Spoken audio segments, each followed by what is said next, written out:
Yo, what's going on, people? Welcome back to Football Therapy with me, your host, Jan. I do hope you're doing well, mate, as always. Really do hope that. And welcome on back to Chelsea News. That's right, the daily series here on the channel where I reflect on what's been said about the Blues, giving you my thoughts, feelings, emotions, and musings on it.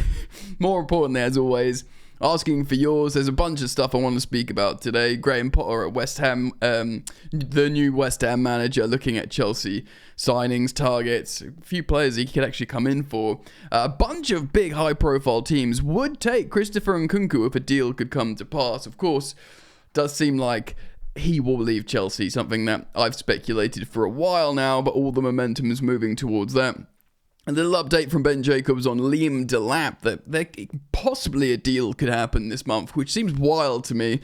We can get into that as well. And stories about Renato Veiga not going away, that Chelsea consider selling him, which is really strange. Really friggin' strange, because I thought he was an excellent acquisition and a little bit of a manager's dream. So yeah, we're going to get into lots of it today. Guys, thank you as always for joining me and supporting the channel. And on the topic of supporting, you may have seen my community post. There will be early 2025 a merch drop for the OG GOAT Gang members of Football Therapy. Yeah, there'll be some...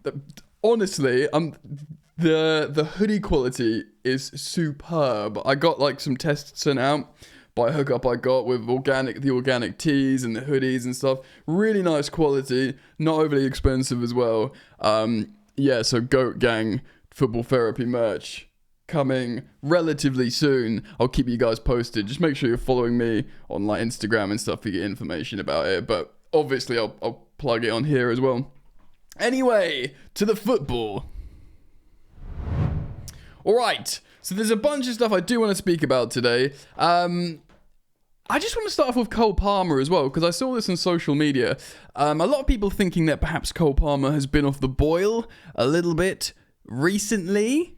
But the truth is, reading this stat, Cole Palmer has created at least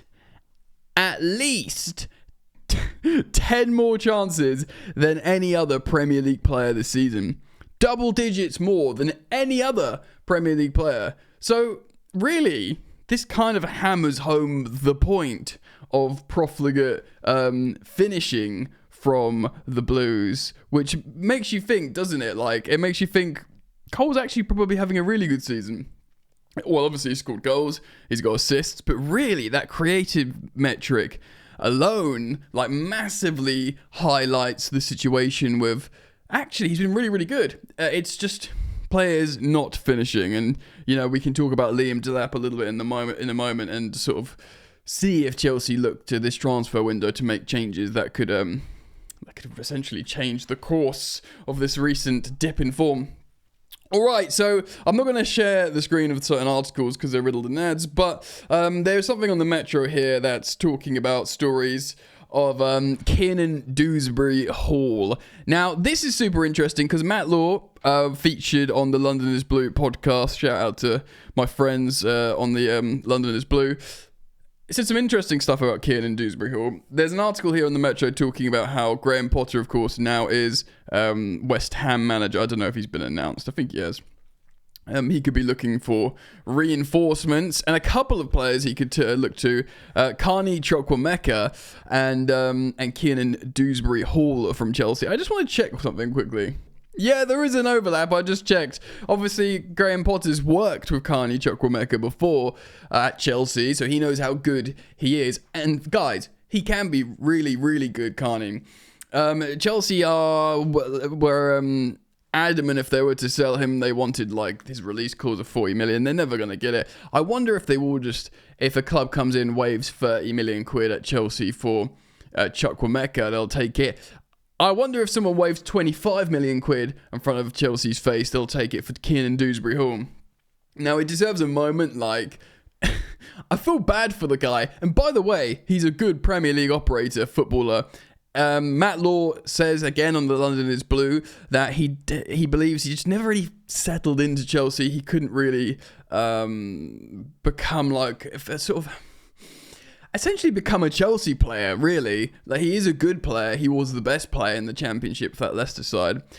And this was purely a guess or speculation from Matt Law, but he wonders if the Kiernan Dewsbury Hall signing at Chelsea was a misguided gift from the sporting directors or the ownership to their new manager, Enzo Maresca. Like, here, man, have your best player from last season at Chelsea.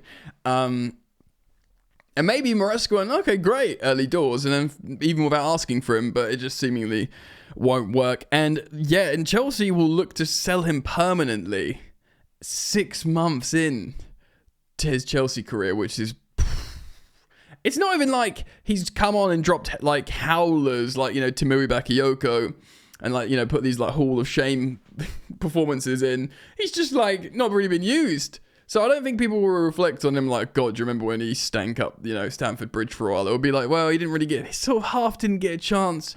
But also, again, to cite Matt Law, he spoke about how actually there's a huge European club that's in for Kiernan Dewsbury Hall that he can't talk about because the deal hangs in the balance and can't be reported on publicly, which is fair enough. But apparently, obviously Premier League clubs want him a few, the aforementioned West Ham and stuff like that.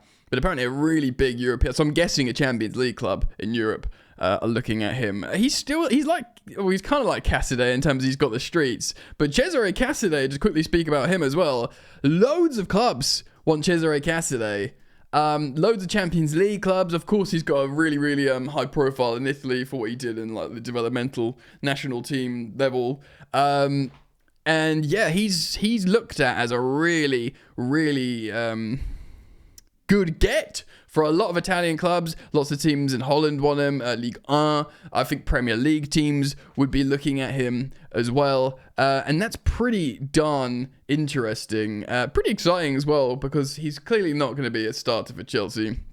And if Chelsea can get their purchase money back, like book value profit, they'll look to do that on Cesare Cassidy. Yeah, really, really interesting stuff. Right, we're still going to talk about Liam Delap, Christopher Nkunku, but I want to speak about Renato Veiga next.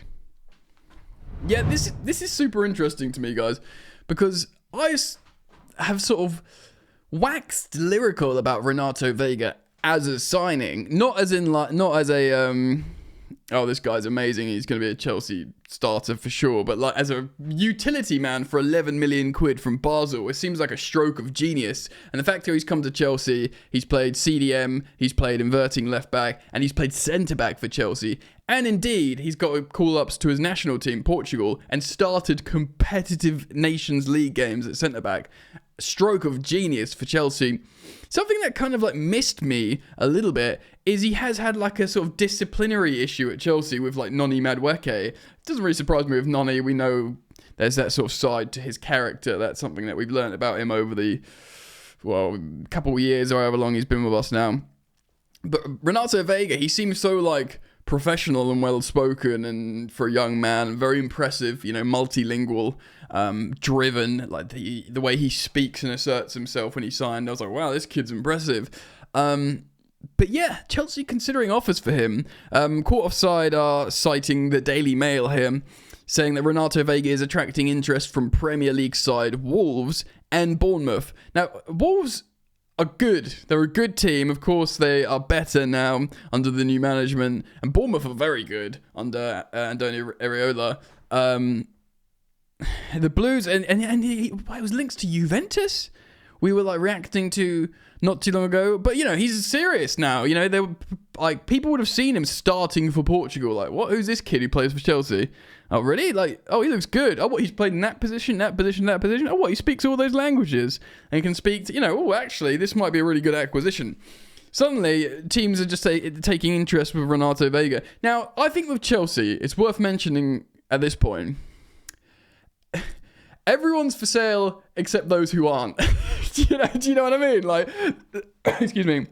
There is an element of that. There's untouchables. There is, and who are your untouchables? Well, Cole Palmer. I do think Nico Jackson is an untouchable, even if he won't be a starter next season for some reason, for an acquisition. Caicedo is an untouchable. Levi Colwill is considered an untouchable, but there's very few in between. Like even like Reece James, like he would be an untouchable if he was always fit. Lavia is really, really highly rated. But you know, Fofana, who again to cite Matt Law, reiterates that Fofana is like the perfect centre back for Enzo Maresca. He loves him. He's gone on record so many times saying why he loves him and he's perfect for him. But that's nothing to do with why he might not work out at Chelsea for Fofana. It's purely fitness.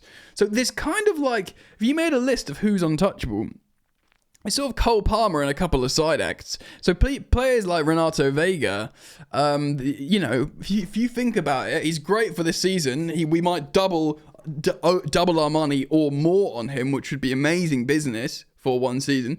And you might look, remember when we made that intelligent signing of Renato Veiga?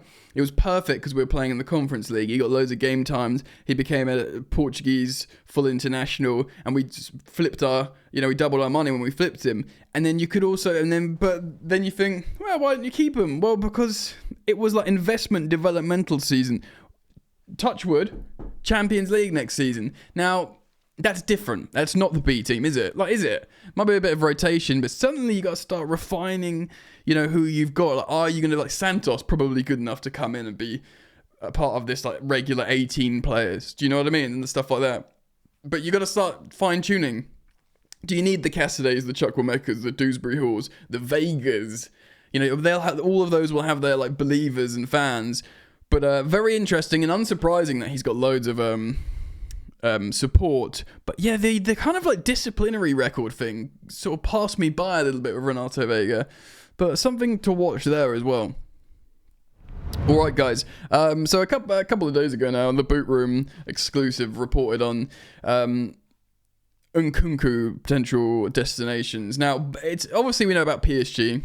The club he originally started a senior career at. I think he might have come through the academy.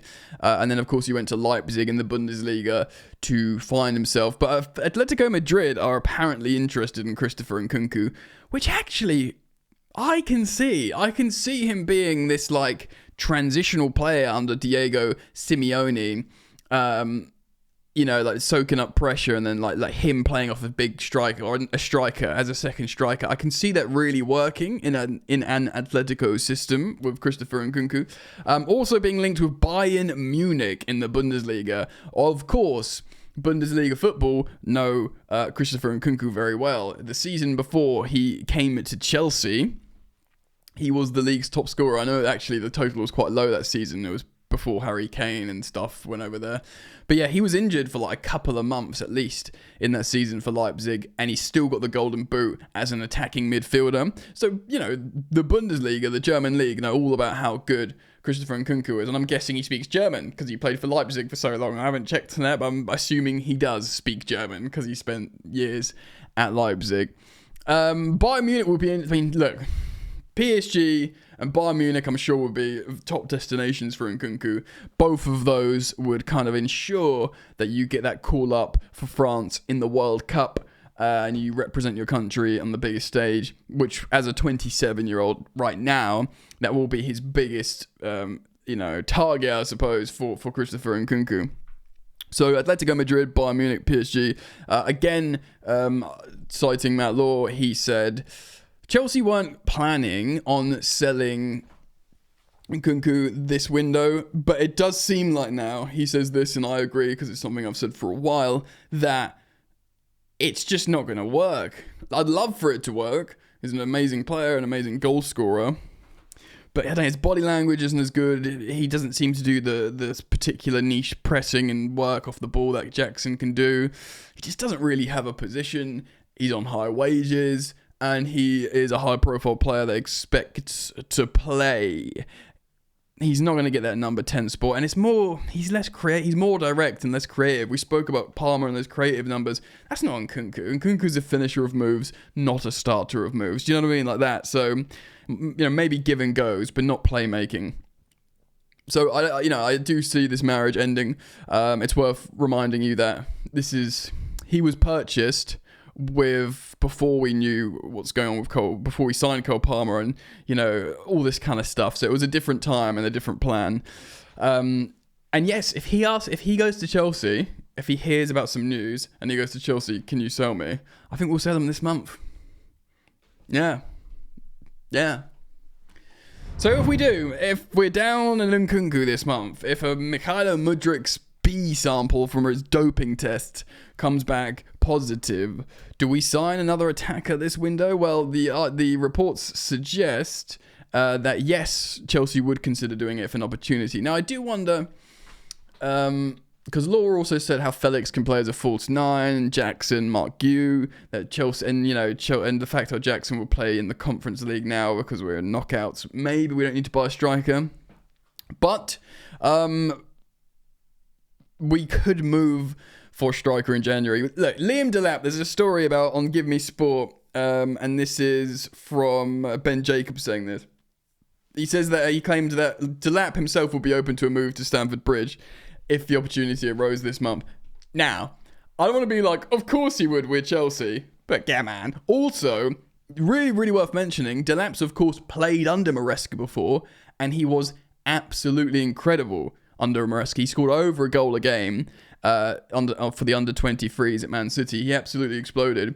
He'll know Cole Palmer. Levi Colwill knows him from England International. It just seems like, and it was very, very pointed when he was asked about Liam Delap in his press conference, Maresca, and he was like, yeah, love him, mate.